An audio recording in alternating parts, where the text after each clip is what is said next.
Hey, what's up, you guys? Stephanie Stallworth, ATL Traffic Lady on a Christmas Eve 2025. Were you on the naughty list or the nice list this year, eh?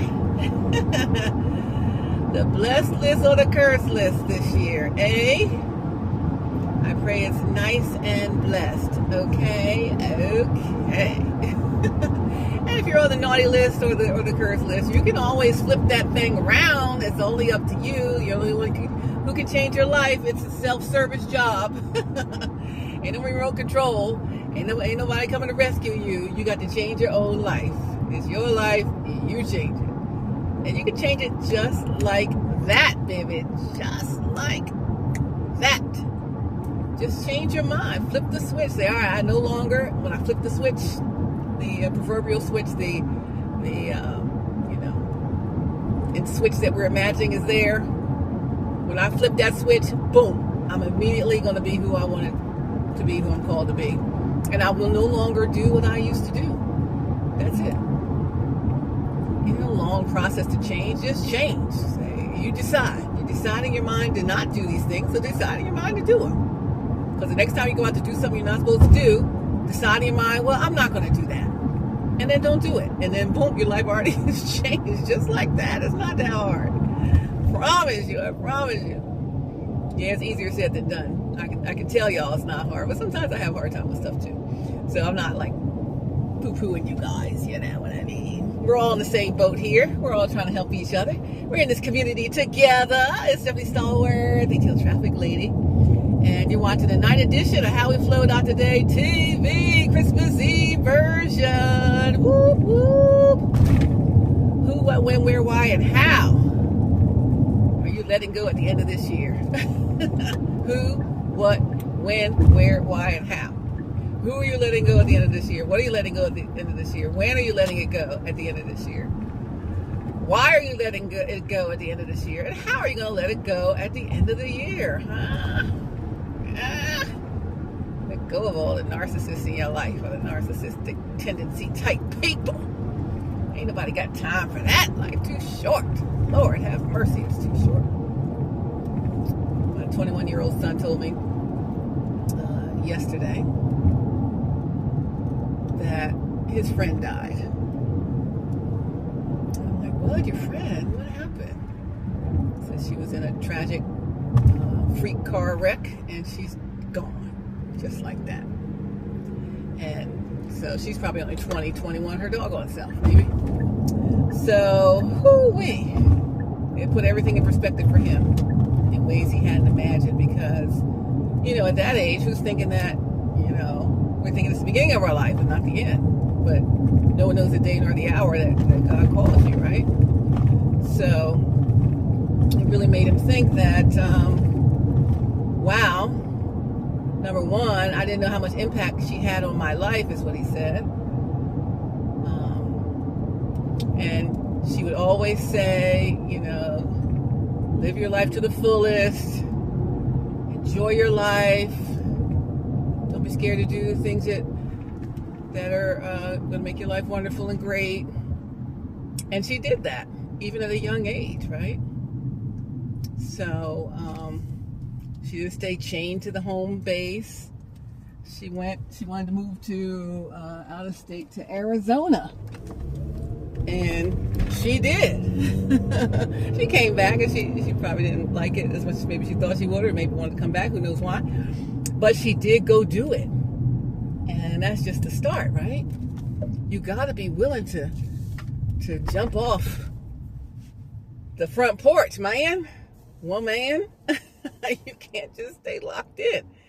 Some people stay locked in to where they started, where they grew up, or where they think that they're chained to. Whether it's people, places, things, who, what, when, where, why, or how, and they don't have to. So I remember him telling me that his friend would move to Arizona. He said, I want to move to Arizona. I want to go somewhere. He didn't go, but he wanted to go. But what he said is that he hadn't realized how much impact she really had on his life. He had his first little job over to the Mellow Mushroom Pizzeria, And I think she had worked there at the time, and she let him know that he was looking for a job. They let him know there was a job there, and he became a Mellow Mushroom employee. She left, went on to her next thing, because that's what she does. And that was his first time working, a real job. And since then, it's been, done a good job working and in school at the same time. And so that, and then just her whole outlook on life in general, and how live your life to the fullest, be a good person, kind and loving, positive attitude, all the things we talk about here in the community. She would have been in the community just great. She would have fit right here in this community just great. She could have led the community in a way for, especially from the young perspective, right? So, yeah, and so he was just saying, wow, he hadn't spoken with her in about probably a couple of years, these people see each other, we see each other on social media and stuff, how we are. We don't actually always talk to people as much anymore as maybe on socials. But he said he wished he would have been able to speak with her more, had spoken with her more over the years. She was really such a great influence on him and always had great advice. He wished he could have some of her advice now. And that it really just, he's kind of shook. Because, we do lose people in our lives, but usually someone older, never someone right there in your age group when you're late teen or early 20s, right? So it made him realize that, look at all the opportunities I've been given that I've been pushing back and not taking, even though they're the most amazing opportunities and once in a lifetime. The other people would just be, really, really wanting to have even a portion of the opportunities he's been given on a silver platter. And so in thinking about that, because there's a career change that he's making and all of that, he's like, I'm ready to go ahead and do that, right? And so, because, what are we waiting for? He's been dragging his feet a lot, probably over the past couple of years, maybe a year and a half. He went to undergrad freshman year for a degree in aviation, and he's going to become a pilot for Delta. But he didn't like that school. He just didn't think that was for him. So he left, and he came back. He's going to figure things out and get a job and figure things out, and he did. And then that was one amazing opportunity. He didn't do it. And another amazing opportunity came along, also in aviation. This time it's in aviation where driving by a crash up here. This time they're okay. Somebody's in the field, somebody's in the grass. Police are with it though. This time in aviation where he'd be a A&P flight mechanic. So instead of flying the planes, he'll be fixing the planes. Still a great six-figure job, right? And I think his training would only be 8 months. 8 months to six figures, huh? I wish I was younger. I'd do 8 months to six figures all day. And so he's been kind of kicking the can down the road, and when he's going to do it, I got to do this first, I got to do that first, all these things, and holding back. And, unfortunately, the loss of his friend, it just helped him realize that we don't have forever. And even before he even told me about his friend, I had been thinking about, my #my3 sons.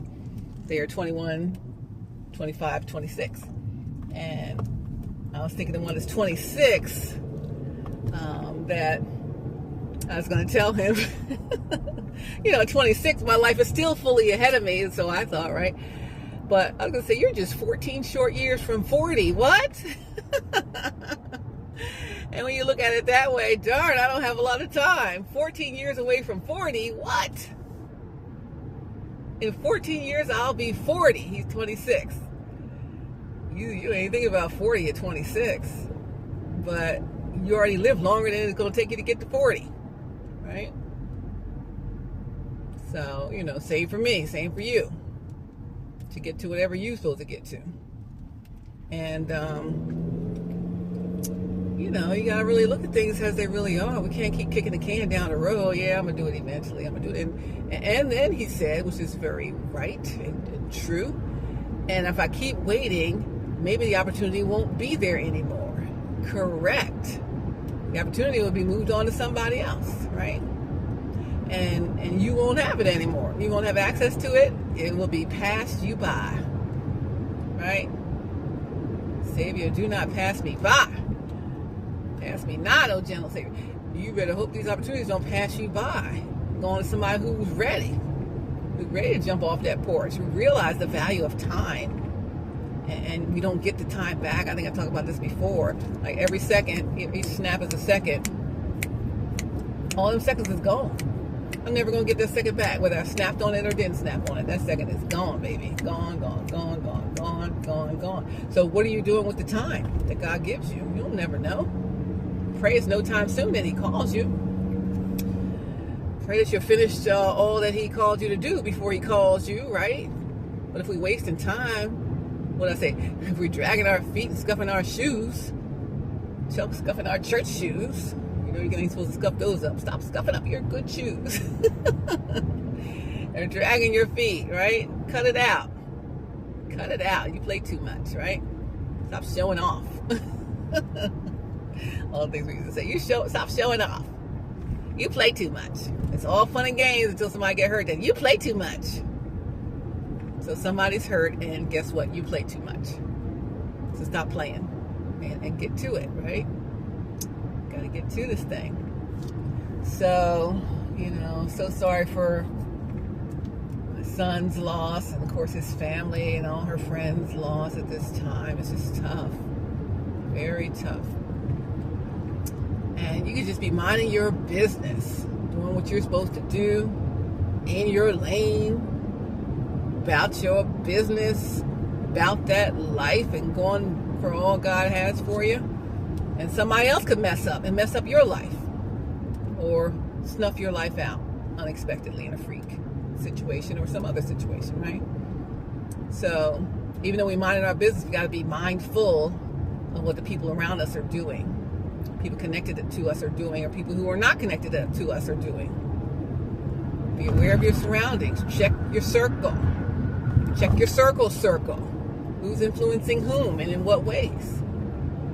And who's manipulating whom and for what purpose, right? Why are these people hanging on you and hanging on your back, draped around you? For what purpose? And is it mutually beneficial if it's a real relationship, or is it just a one-sided thing where you pour and they drink, right? They never pour back into you. So these are a lot of things that you got to be looking at. A lot of things. So I'm just coming back from work at the traffic center on Christmas Eve, and I'll be back there Christmas Day. And I was just talking to somebody at work, and I'm like, I don't think I've worked on Christmas Eve, Christmas Day, or any holidays in a good 30-something years. So I guess I'm due. It's my turn to work on holidays. I don't know.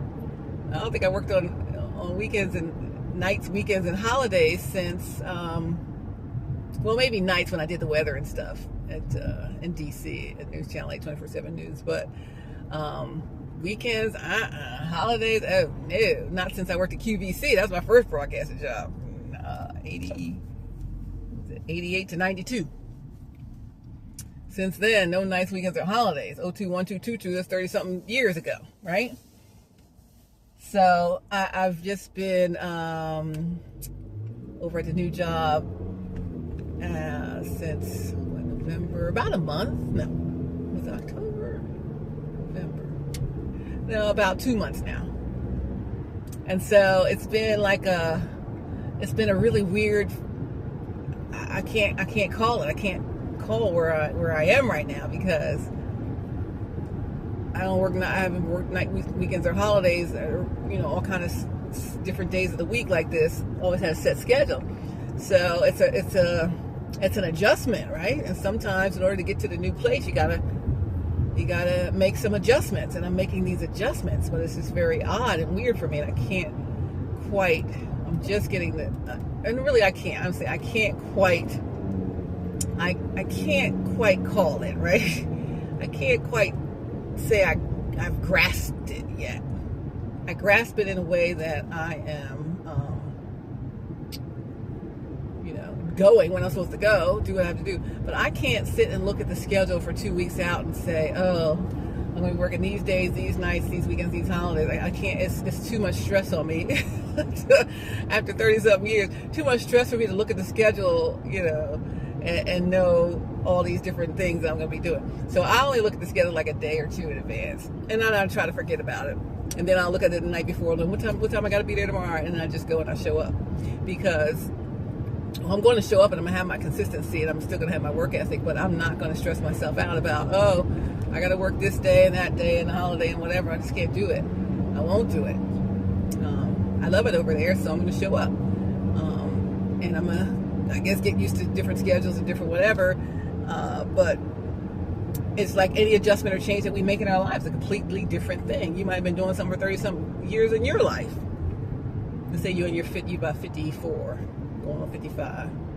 And so for the last 33 years, 43, 53, since you was 21, you've been doing something a certain way, or living your life a certain way. Like 33 years, no nights, weekends, or holidays. No weekends or holidays. And for me. And so here I am 33 years later, got to make a change. Here you are 33 years later, you got to make a change. And you can't call it. Like, I can't even look at thinking about making that change. That's too much, right? You might think. So you just got to take it. How am I going to eat this whole elephant? One bite at a time, baby. One bite at a time. So you got to take this thing one bite at a time. It's your elephant to eat. It's your blessing. One bite at a time, though. It's a different thing. You're not used to this. But you surely can manage it. And once you get used to managing it, you're surely going to love it. So these are for people or person I'm helping here in the How We Slow Down Today community. Come on and make that change. Man in the mirror. Michael Jackson. So it's Christmas Eve, and then it's my birthday. Saturday's my birthday, and so I'll be celebrating my birthday. And it's Sunday is a church day. I won't be going to church here. I'll be out of town somewhere, so that won't be happening. But I was at church last Sunday. I haven't been there in person in a while because some stuff I still don't want to look at over there. So I don't look at it in person. Sometimes I gotta go check. I gotta do a temperature check and see how you're really doing compared to how you act like you're doing. And you're still not doing well. I know it, and you know it, but nobody else really knows it. Well, some people do. At any rate, I left a little early. Left the sanctuary a little early on Sunday. Sermon was over. They were doing something. Probably they had just done the invitation to discipleship, invitation to join the church or get saved, and that part was over. And I don't need to see everything else, right? So I left out, but then I did have to go to the ladies' room. So I went to the ladies' room. By the time I was done in the ladies' room, the service was over and everybody was walking out, and the benediction was coming out the door, the pastor and the fake FL. So I'm trying to get to the doors to get on out there to my car, and it's the whole pomp and circumstance and the camera crew and the whole thing, and and the protocol and the security and whatever. And I'm just walking, minding my doggone business, trying to get to the doors like everybody else. And all of a sudden, blam! Somebody bust up me on my left shoulder, bumps into me really hard, knocks me off course. And I'm thinking, did I bump into them? And it was a man, grown behind man. Bam! Hit me like he was a doggone linebacker. Shoulder still hurts. This was Wednesday, so I still feel it in my shoulder. I'm like, what the heck was that? And I'm like, oh, so sorry, excuse me, sorry. And he just looked at me, little nasty look, and kept on moving. He didn't say sorry, nothing, oops, you okay, nothing. Not a doggone thing. Now, who does that? You a grown arse man, I'm a grown woman. And you gonna run into a grown woman, bust her arm down, bust her shoulder down. She ain't even at fault because you were behind me, so you saw me. I didn't see you. I didn't know what hit me till I turned around and looked, and it was you. And I'm like, oh, because you know, if you bump into somebody, whether it's your fault or not, I say, oh, excuse me, typically.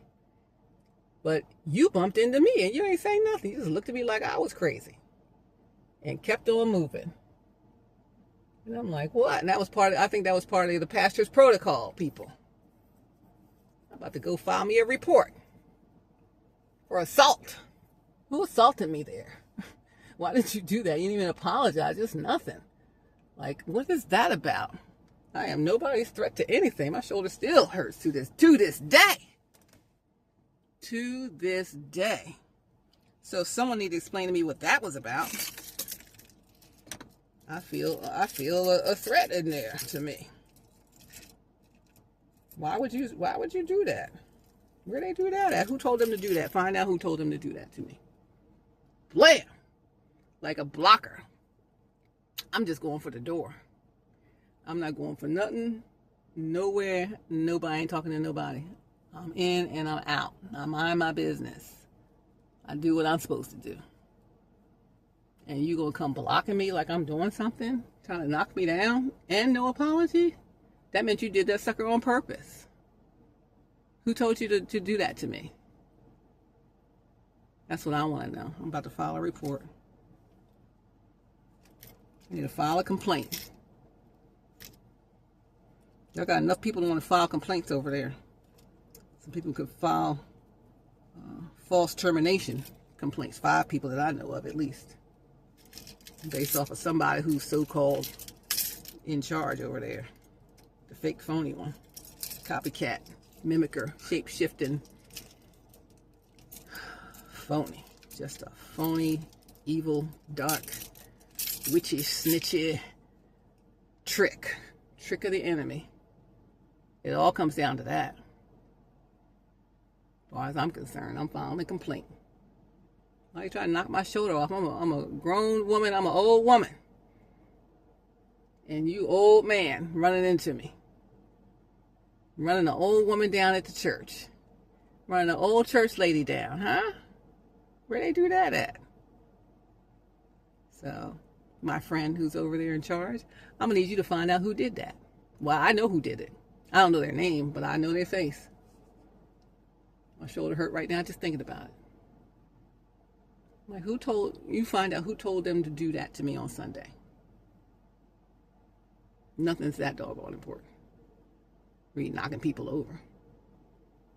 Busting the shoulder down. I mean, it was like I was somebody trying to play football against them or something. He was trying to block me or something. I'm just trying to leave the church. That's all. I'm a little church lady. Who told you to do that? Satan. Yup, sure did. Like the church lady, Dana Carvey church lady on old SNL, Saturday Night Live. Who told you to do that? Who told you to bump into the lady? Who told the man to bump into the lady? Satan. I'm thinking about it and it makes my shoulder hurt. I try to think about my shoulder hurt, but boy, just thinking about that is making my shoulder hurt again. It's 4 days later.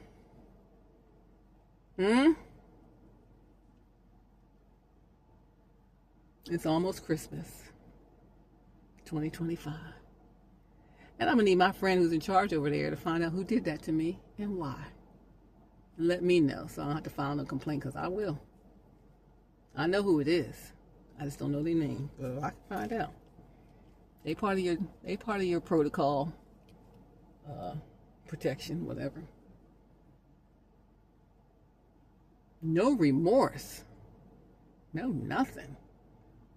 Didn't say nothing. Just looked at me like, and kept it moving. I'm like, look, I don't know what you was trying to do, but I'm not part of that. And to not apologize at all, that's crazy work to me. So I don't know if you have an earpiece and people tell you what to do. But they told you the wrong thing that day. I'm going to have to file a report over there to that church. Or over there to other law enforcement, right? Because that wasn't right. That wasn't right. I suffered enough over there in that doggone place, I'll tell you that. God don't put his people through that mess. That's some other kind of energy. And my friend who's in charge of that thing, you need to fix it. Pronto. Before this Sunday. Before the year's over, you need to fix a lot of stuff. Something has to shock you into your system into making the move. Like, unfortunately, my son's friend's passing is shocking him into making changes in his life for the good, for his good. Not for other people's good, not for what other people want you to do, what you want to do, what God calls you to do. To become the better man, right? He's ready to step into his full manhood now, stop playing around. Right? And whatever it takes. But whatever that man, he needs to step into his manhood who's trying to knock me down. That ain't right. My shoulder hurts right now. I sure need to file me a report. Because that ain't right. That ain't no gentleman, that ain't no Christian, that ain't no nothing. Because I don't have nothing to do with whatever's going on over there that you had to go handle. I ain't part of that. I'm just trying to get to the door. That's all. Like everybody else was trying to get to the door. You ain't knocking nobody else down. And you saw me, obviously, because you came from behind me. So you know, oh, she's in front of me. Let me, bam, knock her over. Oh, sorry, I say. Excuse me. And he just looking at me like, yeah, I meant to do that. What you want? And keep going. Who does that? I don't care if that's your job or not. You don't do that to me. You did it to the wrong one. The one you should have did it to is the one you protecting. Wrong woman. You got the wrong woman. You'll see one day. Everybody will see. But my shoulder hurts to this day. To this day. I can't be getting bumped into like that. It's pain and suffering. It's emotional, whatever else they call. Give me an attorney on that one. 'Cause that ain't right. That ain't right. My shoulder hurt right now. Every time I think about my shoulder, I try not to think about it. But alas is a laddie. Y'all play too much. Dragging your feet and scuffing your shoes? No more. My son is not dragging his feet and scuffing his shoes about what opportunities he's been given on a silver platter and how they could be gone at any time, and how other people, whether it's family, friends, whomever, would love to have these opportunities that he's been handed that are far higher and better than anything he's ever experienced or that they've experienced. And he's poo-pooing them. No more. He's not poo-pooing them anymore. Not at all. Not at all. Nor should you. No more poo-pooing this stuff, okay? Let's get it. All right, I got to go in because I'm back at the traffic center 12 hours from now. I'll be working Christmas Day. So maybe I'll talk to you guys then. Love, hugs, pats, all of that, hard eyes and everything. But yeah, who was that? What? I'm going to file a complaint. Whoever knocked me down on Sunday at church. Who does that? Find me a new church. where they treat women gently. Don't be reckless with people. Reckless with the people that go there. Or if they did bump you, they would apologize to see if you're okay before you sue them. But around there, if they think you're gonna sue them, they're gonna get rid of you. See that? They're gonna file a restraining order against you, and you ain't even do nothing. That's the modus operandi of the lady who thinks she's in charge over there. That is her MO, baby. The false restraining order. When she really the culprit all along. One day everybody will see it. I hope it's one day soon, though. Lord have mercy, before they knock somebody else over, break somebody else's shoulder. You know, broke my shoulder. I'm too old to be getting a broken up shoulder. I drive gently. I carry myself gently. I treat myself well. And I don't need no man that I don't even know to become roughing me up for no reason. I'm about to file a report and a complaint. But I'm going to need my friend who's in charge over there to get to the bottom of this and let me know. I need you to give me a call. Because that ain't right. Okay. Okay, my shoulder hurts right now. It is days later, 4 days later. 4 days later. I know who it is. I don't know their name, but I know them when I see them. Trust me on that. I couldn't help but learn his faces. Just standing there looking at me like, whatever. For a good 3-4 seconds, maybe 5 seconds, saying nothing. So whoever sent him to do that, I want you to see them too. It's time for you to right your ship. Right the ship. Right the ship, friend. Right the ship. All right? Rule people in or rule them out. You got to rule these people out. They are not for your good. They're for their good. I'm not going to go down that road because we are too close to Christmas morning.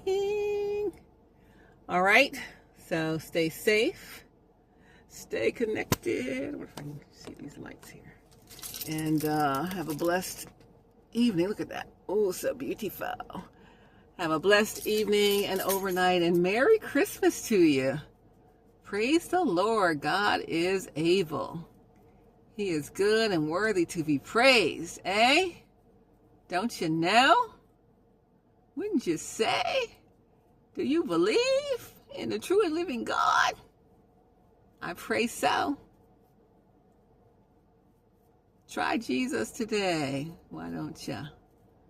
Let's see how your life will change for the better. All right. Merry Christmas from the Beautiful Light Show. Red and green, if you know what I mean. And I'll see you on the other side of Christmas Eve. I'll talk to you on Christmas Day. Love, hugs, pats, all of that, heart eyes, everything. All of that. And let's fire hose each other with the love.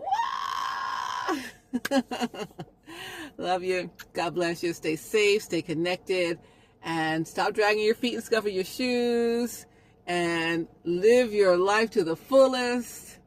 And stop being scared to jump off that porch, baby, because it's time. Whoop, whoop. All right, love, hugs, pats, all of that. I'll see you guys soon. And Merry Christmas. Praise the Lord. Love you. See you later. See you sooner. And don't forget my birthday on Saturday, the 27th. Bye.